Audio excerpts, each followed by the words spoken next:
We'll start with Shogun Films, if that's okay. Just a couple of questions on the new production. This is your first film with the new company. So, Nemesis is the first one to hit anything, basically. So, tell us how the company sort of came to be and what the mission is. So, it's a bit of a specific market you're tapping into this. So at the end of 2019, I had kind of reached a crossroads. After having some success sort of 6 or 7 years ago with movies like Vendetta and We Still Kill the Old Way, I think I made a lot of bad choices creatively and professionally. Took the easy films rather than the good films. I'd reached this point where I was kind of fed up with the business, to be honest. In the last few years, I just made these sort of micro-budget movies that I really wasn't very proud of. To keep my hand in, really. And I thought, I either need to really get back into it and properly fire on all cylinders or do something else. And I wanted to do a movie with Billy. He's a great friend, almost family. We've done many films together over the years. But I never felt I'd done one that sort of was worthy of him, really, because he's such a terrific actor. And the idea came to do that, and I thought, you know what, it's the turn of the decade, 2020's coming, start something new. Mm-hmm. Let's start again from scratch, pretty much, and make a low-budget independent movie where I do all the work, just like Vendetta, not share it with other producers. Basically on this one, there's no one to blame except me. So I'm putting my head over the parapet and saying that. And Janine, my wife, and I talked about it a lot. She was very supportive of the idea. She always is. She's my biggest advocate. And we started kicking around ideas, Janine, myself, and Adam, who works with us. And we came up with Shogun as a name. We were always looking to emulate those kind of 80s mini studios, Canon, Carolco, those kind of things. And the branding that eventually materialised was very similar to those. But what we wanted to focus on was getting away from, no more cheap horror movies, no sort of people in bars in Essex screaming and swearing at each other, make sort of thrillers and action movies for the international market. So like in a film like Nemesis, it would be very easy to fill it with actors who, outside of the UK, no one can understand how they speak, sort of over Cockney it. But if you look at Billy, for example, he's such a well-spoken actor. You can hear every single word. He enunciates beautifully. Bruce Payne's the same. Nick Moran is the same. So that was the mission statement, really, was to make really commercial action movies, thrillers, crime thrillers on sensible budgets that we could make work outside of just Britain. So not British movies, but films made in Britain. That was the idea. We came up with a Shogun name, which we really liked. I love that kind of Japanese aesthetic as well. I like the idea of something Shogun. It's sort of like the new old-fashioned. Yeah. And it sounded strong and very, very cool. So very beginning of 2020, that was where we were.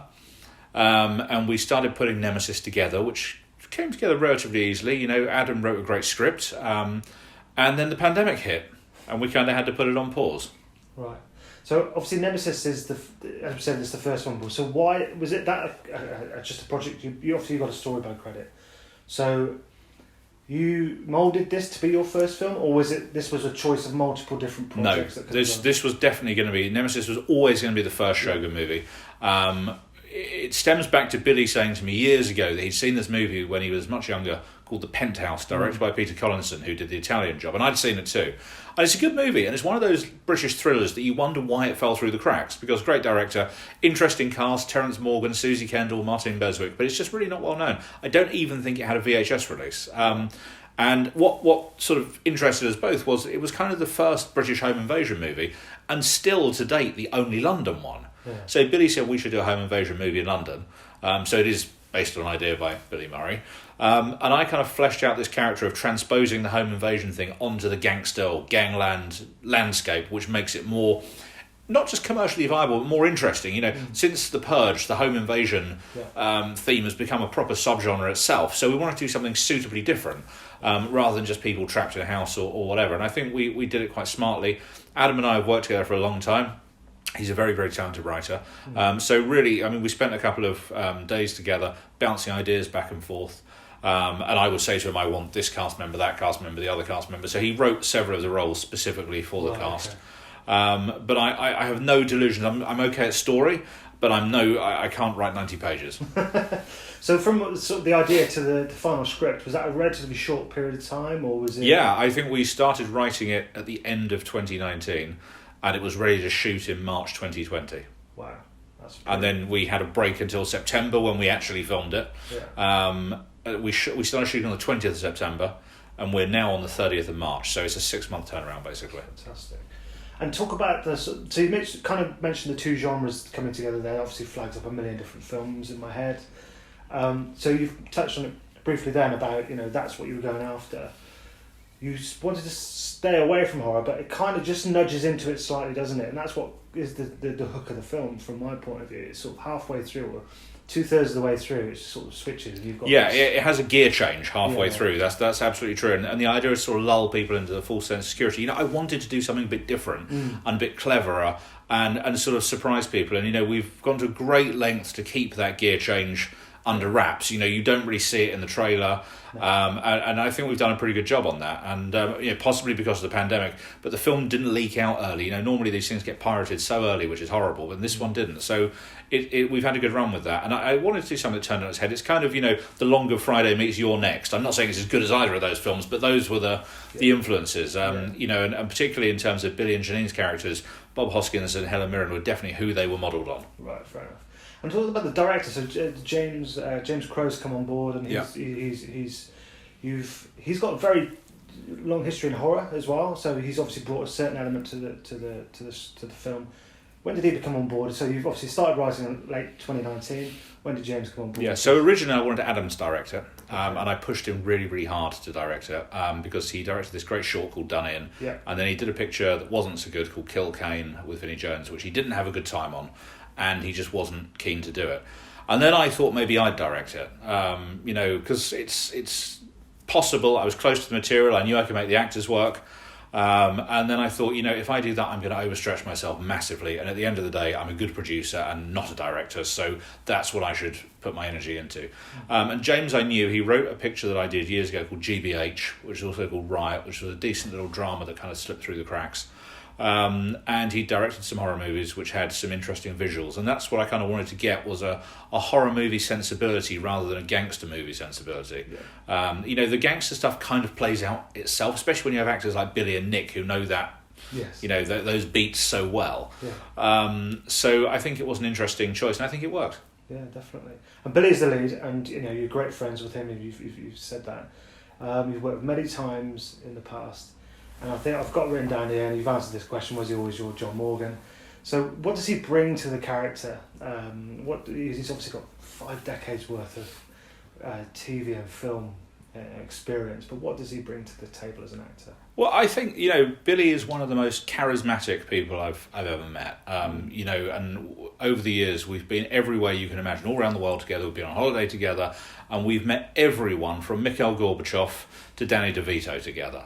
We've had some real colourful adventures. And anywhere we go, he's so famous. Yeah. So famous. And bear in mind, he's mostly famous for a TV show that hasn't been on TV for 20 years, The Bill. A massive show, easy to underrate it. Every day I'm out with him, someone says, "When's The Bill coming back? When are you going back into EastEnders?"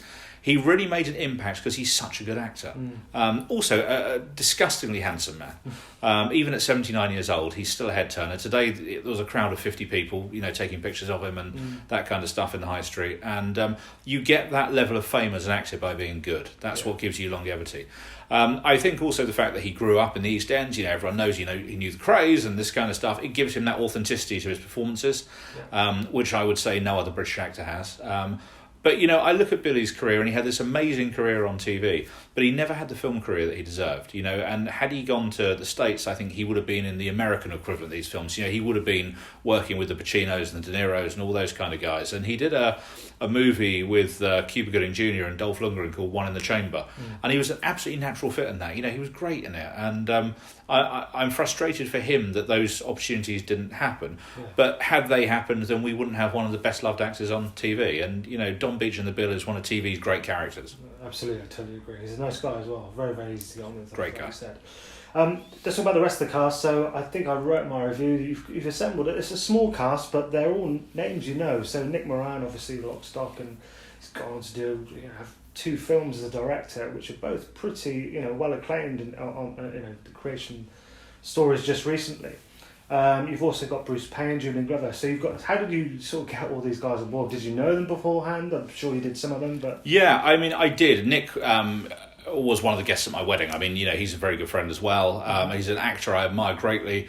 Again, I think Nick's career has never reached the heights it should have done after Lock, Stock as an actor. It's very easy to forget he was the lead in that movie. Statham was the sidekick. Yeah. And he was incredibly charismatic, and I think he made some bad career choices around that time, which caught up with him. I think he's a great actor. We always wanted him to play that part. I'd seen him play a cop, an obsessive cop, a couple of times before, and I just thought he'd be perfect. He and Billy had never worked together. I don't think they'd actually met. They met for the first time at a boozy lunch at Langan's that I put on for them and Frank Harper just before we were supposed to shoot originally. And they got on pretty well, and I think that you really buy the antagonism between them. Yeah. Bruce Payne was in Vendetta for me, and also a picture I did called Age of Kill. He did cameos in those. Love working with Bruce, the ultimate professional. He treats a day on one of my movies like he's doing a day, like a whole movie for Tarantino. He really and we had endless conversations about wardrobe and script and what cravat he'd wear, what the cufflinks would be, all that kind of stuff. And I love the fact, when people care and they want to do good stuff, it makes you care. Yeah. And it brings out the best in everyone. And he did this thing with Billy on the day they shot their scene, where Bruce, he wouldn't meet Billy. He just refused to meet him. And he said, I won't meet him until we do the scene. And Billy was spitting. He was absolutely livid. I mean, and we reached the point where I heard him go, if he doesn't, and I said, right, I'm going to go and tell him. I said, Bruce, you've got to let him in now. And they did the scene, and it was fantastic. And that electricity and atmosphere was all there. And Bruce was absolutely right, because Billy went in hating him, and they did that great scene. And now they're great buddies, and they email each other. So he's a very shrewd operator, Bruce. And Julian, again, it's very weird. I'd done a couple of pictures with him, but I'd never met him before. I did one years ago called Airborne, and then he did a day on We Still the Old Way. But he was, we never crossed paths, and he was actually the first scene that we shot on this, which set the bar very high. Yeah. And obviously, we were in the pandemic. He's a gentleman of advanced years. And what an amazing pro he was. We really started off nicely with him. And I'm just so grateful, all these lovely actors that want to come and do one of my movies. What more could you ask for? Absolutely. Talking about actors, talk to us about Project Solace Guest. Yeah, well, one of the things about shooting in a pandemic is that you have to space everyone out and have as few extras as possible. So they said, can I sit there and look interested? And I was really happy to. It was fun. And normally I don't do that stuff. And I also owned a dinner jacket, so that helped. Yeah, of course. I joke. So go on to the pandemic now. So it's safe to say it's difficult to get film made in any circumstances. The financing to everything fitting into place at any one time. So you shot this during the pandemic. So you've touched on it briefly. So what big obstacles did you come up against, bar the original shooting being stopped because of? I think the biggest problem with shooting in the pandemic is the communication issue of wearing the masks. That's the hardest thing. It's hard for the actors. It rubs all their skin up. It rubs their makeup off. It's a real pain. Mm-hmm. And yes, it's necessary. But that's a problem. And I think it's the fear. It's not just the virus. It's the fear of the virus. And people sometimes being overcautious can get in the way of actually just moving on. And thankfully, we're coming out the other end of it now. I've had my vaccine. We've all had our jabs. It's great. But it was a nightmare, really. It was horrible, and it's just tough. One of the biggest problems we had as well was locations. The apartment in the film was not how I envisaged the apartment being. But every time I tried to hire a big fancy apartment, they all thought it was some kind of cover for an illegal rave. So they weren't buying it. So that was tricky. But we got some good production value, and we got the private jet, and we got all that kind of stuff, and it looked. I'm happy with how it turned out, regardless of the pandemic. But I'm especially happy with how it turned out, given that we shot it in the midst of a global pandemic. Yeah, absolutely. What I like about Shogun, and I'm sure this is very intentional, is you go after the total package. So not only have you got the film, you've got the retro sort of feel of the film, and the kind of the action thriller and the mass audience you're going for. You've got the soundtrack, you've got the song, character posters, accompanying book, making of, consistent, solid social presence. How important is all of that to this new brand? What I want to do with Shogun is make it into a sort of unofficial, loose club for people that like these movies. I want them to feel included in something. So, I mean, I still collect physical media avidly. When we put the DVD out, we wanted to put some extras on it. We had some deleted scenes and a documentary, because there's nothing worse than buying a film and having nothing on it. You might as well download it, really. And the CD, I still buy CD soundtracks as well. So we did that. We did a lovely limited edition collector's booklet, 24 pages. There's a sticker in it of Billy Murray, which I think is fantastic stickers, right? And the book as well, to give a sort of insight into it. So I just want it to feel like a thing, a viable, tangible thing that people can buy into as a brand. Because I think, we used to have these great film brands, and now less so. I mean, obviously there's Vertigo, who are doing very well, but, it's a long way away from Hammer. I want people to see that Shogun logo at the start of a movie and know exactly the kind of movie that they're going to get into, which is a quality genre movie that's sort of unapologetically fun and commercial. Years ago, someone said to me, don't make the films you want to make the films that people want to see. And that's what we're trying to do. I think I've written down here, it's almost a market you're tapping into, which is recession-proof. Obviously, these aren't massive budgeted films, but they are films you can go to a local supermarket and pick it up. And it's effectively the nearest we've got to a video shop now. Is the supermarket shelves. That's always, but there's also the digital side of it as well. So you kind of got the best of both worlds. So we'll touch on this in a minute, but we're at a turning point in the industry as we know it anyway. Going to streaming and that sort of thing. So do you think that strengthens your position even more than it actually already is? Yeah, I think one of the things about us, because we make these films relatively cheaply and quickly, is that we can adapt to market changes. Yeah. And what we've seen with this one, more than anything else I've done in the past, is the migration from physical to digital. Yeah. And obviously it's inevitable, and I think going forward, the DVDs will become more of a collector's item. It's very interesting what gets onto the supermarket shelves and what doesn't. Obviously people will spend a lot of money in buying huge volumes, retro stuff in HMV, like Doctor Who that's been restored and that kind of stuff. I mean, the numbers on that are phenomenal, much bigger than movies, but they do it just out of HMV and online because it's a collector's thing. Yes. Whereas my stuff is more of a casual purchase, and it's... I suppose I always used to say it's the when the wife's doing the shopping, she'll buy one of my movies or a Dolph Lundgren movie for the husband, and if he does the shopping, he'll buy a Jennifer Aniston movie for the wife. Which is talking in stereotypes, but all of these movies exist completely on stereotypes. Yeah, so we're a sort of casual purchase. We're McDonald's movies. That's ultimately what we are. Some people make fillet steak movies. We make McDonald's movies, and there's nothing wrong with the McDonald's from time to time. No, absolutely. So with smaller films like Nemesis, do you think, because there's a lack of other films out there as well at the moment, especially on the video, I mean, the biggest release we've had for months is Wonder Woman, which has just come out, and it's kind of, people have bought that, and it's now number one, but that'll drift off now. So films like yours, for example, they're coming out, so people are now noticing smaller films. Yeah, I think so. And look, I mean, Wonder Woman is number 2 in the charts, and we're number 3 at the minute, and that's pretty good going, Right. And there's a Disney film, I think, that's at number 1, yes. and that's a remarkable place to be. Yes, the pandemic has put the microscope on smaller films, definitely, but I also believe that the films that are garnering attention in this country, R1, Muscle, Villain before that, they're really the last 3, apart from the Foot Soldier franchise, that have really had a lot of attention. It's because they're good. They're good films made by quality filmmakers with good actors in. And to me, that's one of the most important things, is the actors have to be up to par. Yeah. Otherwise, people just disengage. The audience for my movies is a very intelligent audience. They know what they like, and if they don't get it, they don't like it. No, absolutely.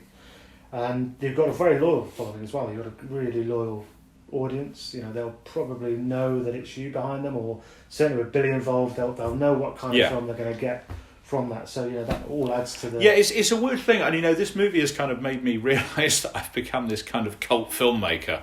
Although my wife would probably say it's not cult, but it's really flattering. It's lovely, and people do. People stop me on the tube and stuff sometimes and tell me they saw We Still Kill the Old Way or whatever. Yeah. It's really nice, and they're always really disappointed that I'm not this sort of Cockney geezer, which is flattering as well, I guess.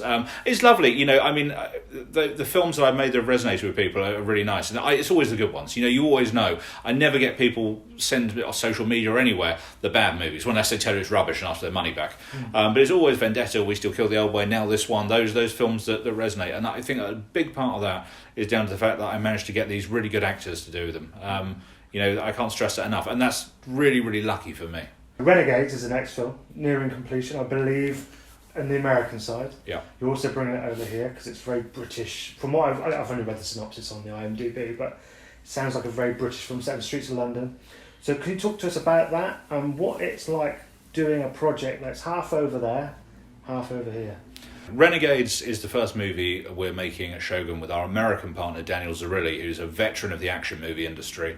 And it's essentially a similar type of movie to one I made years ago called We Still Kill the Old Way. But instead of old gangsters, it's about a group of special forces vets who take justice into their own hands when one of their friends, who's an ex-Green Beret, is murdered by a drug gang. And it's a terrific, fun project. Very gritty, lots of violence, lots of action, and an amazing cast. Again, the cast, Lee Majors, Ian Ogilvy, Danny Trejo, Billy again, Patsy Kensit, Michael Pare, Janine's in it again, and also what we shot in America already, we got one of, if not the last performances from Tiny Lister, who you might remember from No Holds Barred and The Fifth Element and The Dark Knight and all these things. So sad he died, but amazing that we got to work with him before. So yes, we've shot the American unit and we're just waiting for England to open up a little bit more before we shoot the rest. But that's a movie I'm really looking forward to. That's a real proper balls-to-the-wall action movie, all guns blazing, that's going to really, I think, excite people. And shooting this year, hopefully? Yeah, shooting in June. Cool. Excellent. And then final question, what does the future hold after that? So Janine touched up on it, there's a couple more projects. Some she didn't mention. But so we've got the rights to this book called Knifer, written by Ronnie Thompson, who wrote Screwed, and he's directing it under his real name, Dave Beaton. And Dave directed Tower Block with Sheridan Smith, I Am Soldier with Noel Clarke, The Hatton Garden Job with Larry Lamb, and most recently he's just done a picture called Confession with Cole Meany, an actor who I really admire. And he's adapted it, he's going to direct it. We've cast this amazing young boy as the lead, pretty much unknown. But we saw hundreds of tapes, auditioned hundreds of people, and he's like a young Stephen Graham, he's so talented. So we're putting that together, and that and Renegades are going to shoot around the same time. And then we've got this slew of sort of American-led action movies with Daniel Zarilli. Some will shoot here, some will shoot in Spain, all over the world basically. But they'll have those big American action stars in them. And we're developing another British movie to shoot towards the end of the year called Eyewitness, which is about a woman who lives in an isolated kind of village community, deep in witness protection. And then she's tracked down by the mafia, the American mafia boss who she testified against, who happens to be her ex-husband. Oh, wow. So that's a cool kind of British mafia movie. Yeah, fantastic. Well, best of luck with Nemesis, it's already out there. Thank you. I look forward to seeing the next one. Thank you very much. Cheers. Thank you. Them, mate. Everyone round here's got a tall tale to tell about the old gangsters. I've heard them all. The blood, the guts, the glory. To us. The city we love the most. In these old stories you used to hear, I don't suppose anyone ever mentioned John Morgan, did they? It's personal. I just want people to know who and what you really are. An Englishman's home is his castle. Your defences are gone, your drawbridge is down. You've been taken over, and you're queen.